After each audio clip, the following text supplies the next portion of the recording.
wabarakatuh. Perkenalkan, nama saya Zulkifli Sumriyadi, CGP Angkatan 10, berasal dari SD Negeri 28 Tarawawe, Kabupaten Semenanjung. Kali ini saya tidak sendiri, saya ditemani dengan Ibu Tiara Duga Putri yang biasa dipanggil Ibu Tiara. Beliau adalah guru kelas di SDN Negeri 28 Tarawawe. Assalamualaikum Bu Tiara. Waalaikumsalam Pak Ari. Bagaimana kabarnya hari ini? Alhamdulillah saya sehat. Ya Bu Tiara ya. Hari ini kita adakan persiapan pra observasi ya Bu Tiara. Ya, baik Pak Di. Nah, nanti saya akan mengamati jalannya proses pembelajaran yang Ibu lakukan di dalam kelas.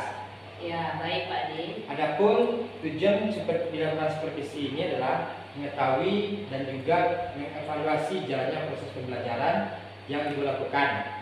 Dan kenapa hari ini kita melaksanakan kegiatan praobservasi adalah sebagai persiapan awal sebelum Ibu melakukan kegiatan pembelajaran di kelas agar lebih siap dan percaya diri sehingga dapat memberikan pelajaran yang terbaik bagi murid. Berikutnya ya Bu. Baik Pak Di. Nah, ada beberapa pertanyaan yang akan saya sampaikan kepada Bu Tiara. Baik Pak Di. Yang pertama berkaitan dengan tujuan pembelajaran. Kira-kira apa tujuan pembelajaran yang ingin Ibu capai?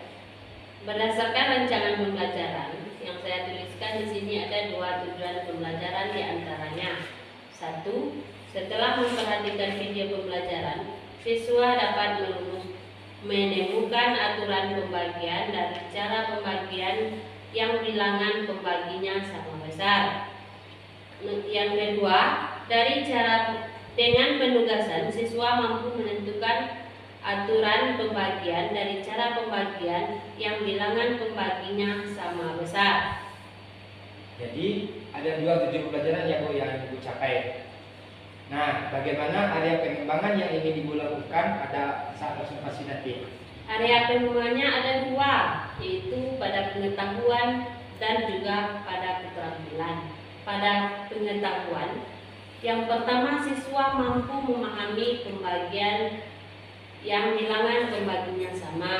Yang kedua, siswa dapat menentukan aturan pembagian. Pada keterampilan, siswa dapat menghitung pembagian berdasarkan benda konkret. Baik Bu, jadi aspek pengembangannya yang ingin dicapai adalah bagian aspek pengetahuan dan aspek keterampilan pada siswa ya Bu? Iya Pak.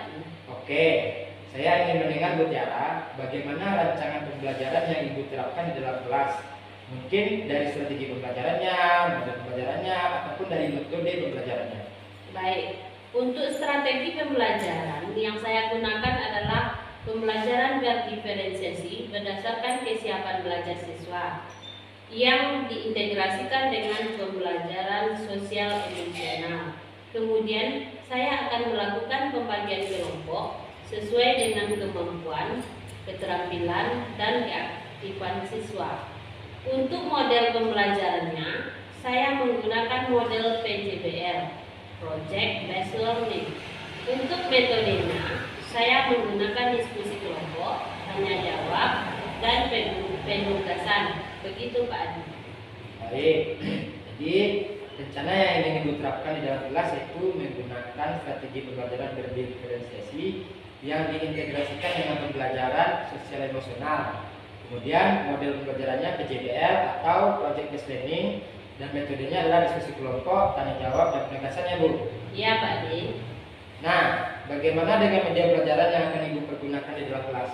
Untuk media pembelajarannya, mungkin saya akan menggunakan video pembelajaran, buku matematika siswa, dan benda-benda konkret yang dibawa oleh siswa. Kira-kira kapan nih Ibu akan melakukan pembelajaran tersebut? Di hari apa, kelas berapa, dan juga jam berapa? Rencananya, saya akan melakukan pembelajaran ini pada hari Selasa di kelas 4B pada jam pertama dan kedua Pak Adi. Baik, pada hari Selasa besok ya Bu? Ya Pak. Dari jam 1 dan kedua saya akan datang ke kelas 4B, kelas Ibu ya Bu? Saya akan melakukan supervisi kelas dan juga saya akan melihat dan mencatat hal-hal apa yang terjadi di dalam kelas. Nanti setelah itu kita melakukan kegiatan observasi atau pembelajaran di dalam kelas. Kita akan adakan percakapan yang terakhir ya Bu, yaitu percakapan pasca observasi yang nanti akan didampingi juga oleh pengajar praktik saya yaitu Mitra Sestantri. Ya Bu Tiara. Ya, baik Pak. sebelum kita akhiri, kira-kira apa yang Ibu dapatkan dari percakapan kita hari ini? Saya mendapatkan gambaran apa yang akan saya lakukan dan media apa yang akan saya gunakan nanti. Oleh sebab itu, saya harus persiapkan diri sekarang, Pak Adi. Betul. Baik Bu Tiara. Terima kasih Bu Tiara sudah berbincang-bincang dengan saya pada percakapan praobservasi. Nah, sebelum kita laksanakan kegiatan observasi besok Bu, ini ada catatan percakapan kita pada hari ini. Silakan Ibu tandatangani, baca dulu.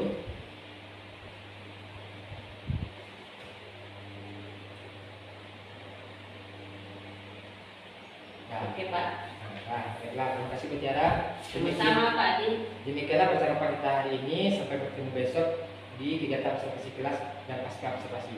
Terima kasih Bu Tiara. Pak. Assalamualaikum warahmatullahi wabarakatuh. Waalaikumsalam warahmatullahi wabarakatuh.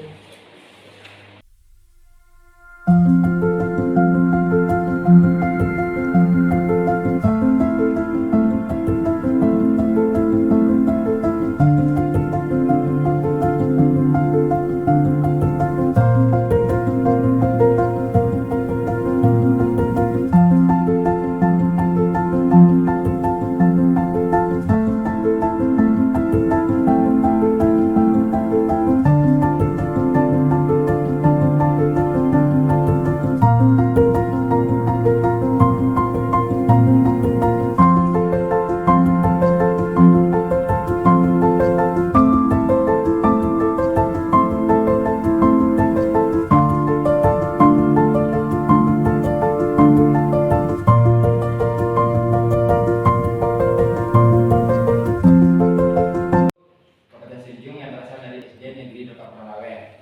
Nah, pada percakapan pasca observasi.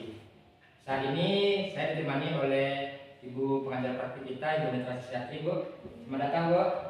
Dengan Ibu Tiara Dewi Putri selaku guru kelas di SD Desa Purnalawe. Selamat datang, Bu. Beberapa waktu yang lalu saya telah melakukan kegiatan observasi dan observasi dengan Ibu Tiara, dan saya juga akan mengamati jalannya proses pembelajaran yang Ibu Tiara lakukan di dalam kelas. Selamat siang Bu Tiara. Selamat siang, Pak Adi. Bagaimana kabarnya Ibu Tiara? Alhamdulillah sehat, Pak. Alhamdulillah sehat ya Bu ya. Baik Bu, minggu lalu kita telah melaksanakan kegiatan praobservasi dan observasi. Nah, untuk hari ini kita akan melakukan kegiatan pasca observasi sesuai dengan rencana kita yang telah kita susun kemarin ya Bu. Baik, Pak Adi. Nah, adapun tujuan diadakannya kegiatan pasca observasi ini adalah kita berbincang-bincang untuk merefleksi sejauh mana proses pembelajaran yang sudah Ibu Tiara lakukan dalam kelas 4D pada minggu kemarin. Pada kesempatan ini saya mengajukan beberapa pertanyaan kepada Bu Tiara. Baik, Pak. Yang pertama, nah bagaimana perasaan Ibu setelah melaksanakan proses pembelajaran di kelas? Oh, baik, Pak. Perasaan saya setelah melakukan pembelajaran di dalam kelas awalnya agak grogi, Pak. Tapi alhamdulillah akhirnya berjalan dengan baik dan menyenangkan. Karena pada saat pembelajaran tersebut media dan strategi pembelajarannya cukup menarik, sehingga siswa terlihat bersemangat dan merasa senang dalam pembelajaran tersebut. Oke, baik Bu. Awalnya Ibu grogi ya. Ya, Mungkin ini karena belum terbiasa, tapi alhamdulillah akhirnya berjalan dengan baik dan menyenangkan. Bisa diceritakan kembali Bu, area pengembangan apa yang Ibu lakukan di dalam kelas, dan langkah atau tahapan-tahapan apa yang sudah Ibu lakukan di dalam kelas? baik, Pak Din. Tahapan yang saya lakukan tentunya diawali dengan melihat materi yang akan saya ajarkan dan merancang medianya serta membuat rancangan pembelajarannya, Pak.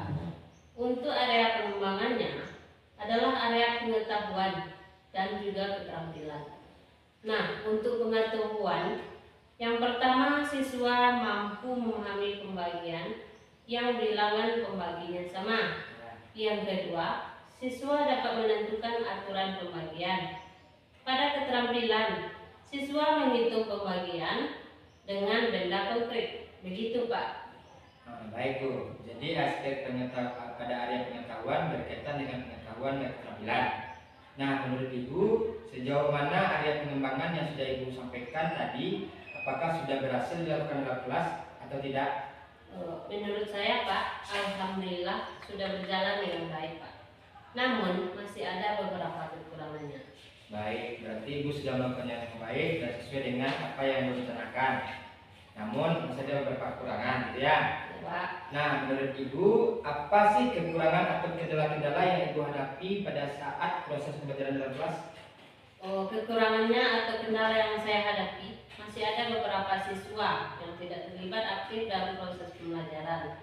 Kemudian, saya merasa sedikit kesulitan dalam manajemen waktu, sehingga melebihi dari alokasi waktu yang telah saya tetapkan, Pak. Baik, jadi ada beberapa siswa yang tidak terlibat aktif atau kurang aktif dan durasi waktu yang melebihi dari alokasi waktunya ya Bu. Ya Pak. Nah, kira-kira mengapa hal itu bisa terjadi Bu? Mengapa ada siswa yang kurang aktif? Apa yang menyebabkan alokasi waktunya berlebih?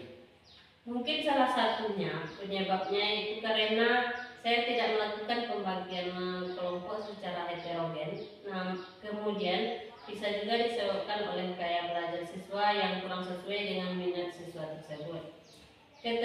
Keteledoran waktu bisa saya rasakan ketika saya kurang memperhatikan kegiatan yang akan dilakukan siswa, Pak. Dalam rancangan modul siswa, saya menggunakan media konkret, yaitu tutup botol bekas. Nah, menurut saya di sini juga membutuhkan waktu yang agak lebih. Seharusnya bisa dijadikan dalam waktu 3 JP, Pak. Oke, Butiara. Apa rencana Ibu ke depannya agar siswa yang kurang aktif ini agar aktif lagi dalam belajarnya dan tidak terlelap lagi dengan waktunya? Rencana saya akan melakukan asesmen diagnostik terlebih dahulu, Pak, untuk melihat gaya belajar dari masing-masing siswa. Kemudian saya juga akan lebih memperhatikan lagi materi dan tujuan pembelajarannya agar bisa merancang waktu yang tepat. Dan saya akan juga berdiskusi dengan teman-teman untuk menemukan metode yang tepat dari materi yang akan saya ajarkan. Baik Bu. Nah, di sini sudah kita menemukan solusinya dan kekurangan-kekurangan apa yang dirasakan pada kegiatan pembelajaran kemarin. Ya Pak. Mudah-mudahan solusi apa yang Ibu rencanakan itu dapat direalisasikan sehingga bisa melaksanakan pembelajaran yang terbaik. Saya sangat bangga dengan Ibu, walaupun Ibu baru mencoba untuk mengajar di kelas PBB yang biasanya Ibu di kelas 5 ya. Namun saya melihat Ibu tidak merasa canggung dan terbebani atas pembelajaran tersebut. Pembelajaran ini adalah sebuah proses. Ketika kita selalu melakukan refleksi atas pembelajaran yang sudah kita lakukan, bukan tidak mungkin proses pembelajaran akan berjalan dengan lebih baik lagi. Yang terpenting adalah Ibu Tiara harus terus bersemangat dan yakin. Saya pun bersedia membantu Ibu jika Ibu kesulitan. Baik Bu Tiara, saya tunggu ya cerita-cerita menarik lainnya lagi pada proses pembelajaran berikutnya. Kira-kira kapan Ibu akan melakukannya? Mungkin waktu yang pasnya belum bisa saya tentukan, Pak. Namun rencana ini akan secepatnya saya akan melakukan. Baik, Bu Tiara, mungkin Ibu bisa melakukannya setelah semakin tengah semester nanti ya Bu ya. Karena minggu ini adalah minggu terakhir yang insya Allah minggu depan kita akan laksanakan semakin tengah semester. Dan biasanya pada setelah semakin anak-anak akan dipersilakan pulang. Jadi mungkin tidak akan efektif karena waktu pembelajarannya sudah digunakan oleh STS. Oh iya Pak. Baik Bu Tiara, terima kasih atas jawaban-jawabannya. Semoga apa yang Ibu rencanakan secepatnya bisa direalisasikan dan juga berjalan dengan lancar dengan harapan Ibu tetap semangat dan terus belajar ya Bu. Iya Pak. Baik Pak Di, terima kasih juga ya Pak. Nah, sama-sama Bu. Baik, kegiatan selanjutnya saya berikan kesempatan kepada Ibu pengajar praktik. Saya untuk memberikan umpan balik dan tanggapan terkait dengan rangkaian kegiatan pasca observasi yang saya lakukan kepada Ibu Tiara. Kepada Ibu, kami persilakan. Baik, terima kasih Pak Adi, Bu Tiara, luar biasa sekali telah melaksanakan kegiatan pasca observasi tindak lanjut dari observasi kelas kemarin. Semoga dengan adanya kegiatan ini nantinya ke depan dengan adanya rekan sejawat saling observasi di kelas bisa itu menemukan kekurangan-kekurangan yang perlu kita perbaiki sehingga kedepannya kita bisa meningkatkan lagi pembelajaran untuk menjadi lebih baik lagi dan kemudian pembelajaran itu benar-benar